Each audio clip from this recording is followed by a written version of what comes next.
Hello and welcome to Step 6. Congratulations on getting this far. It's Lori Mitchell again and we're talking about speed manifesting.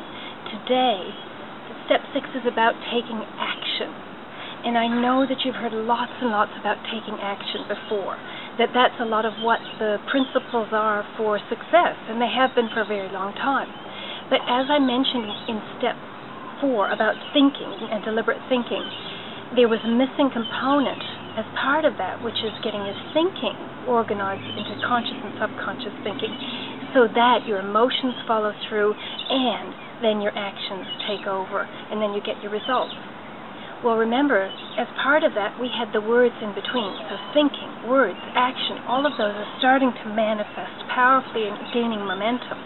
But most people expect that in taking action, you just do stuff that is big, that is toward the how. And of course you've heard it's not about the how, it's not about the how. But what I want you to know is that there are 3 different ways of taking action that I can categorize for you. Number 1 is orderly action.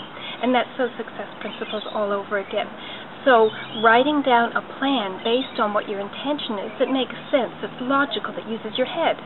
But then it doesn't work just on its own.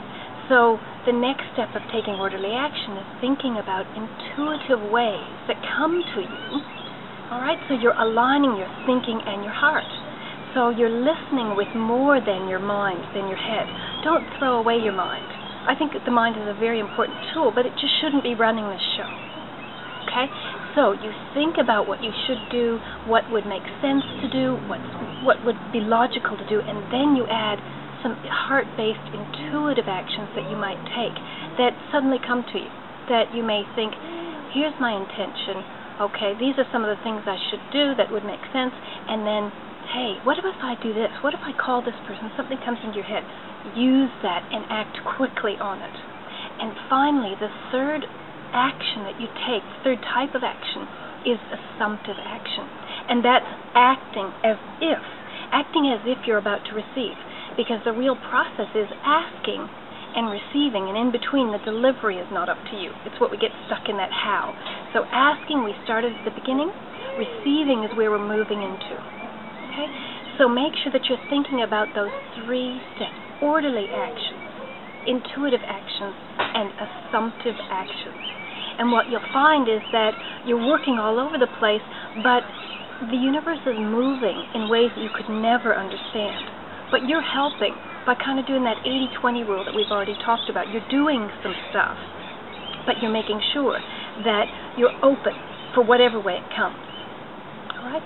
So just make sure that when you do have that list, follow through on it no matter what. When you give your word, follow through on it. It's a great business principle, but it's also about giving your word to yourself. Write down a list of 1 to 3 things that you do each day in your diary based on moving toward your intention, and then do it. Make sure that you follow through. Only put 1 in, just 1, if you're not sure whether you can do it or not. Okay? But do it every day. Earl Nightingale says that success is the progressive realization of a worthy ideal. And I believe that that's part of this taking action, using the momentum, but every single day move toward your dream. Just doing 1 little thing is enough, and then allowing some help, getting your alignment with your head and your heart, and then getting ready to receive, which means preparing. All right? Acting as if you're about to receive, acting as if you're already receiving, and get yourself in that place. Great, so you're doing fantastic. This is really active stuff now. Your manifesting game is probably building momentum, seeing some little things happening. All right, that is taking action. The next step that we'll be talking about tomorrow is the final step, which is start circulation.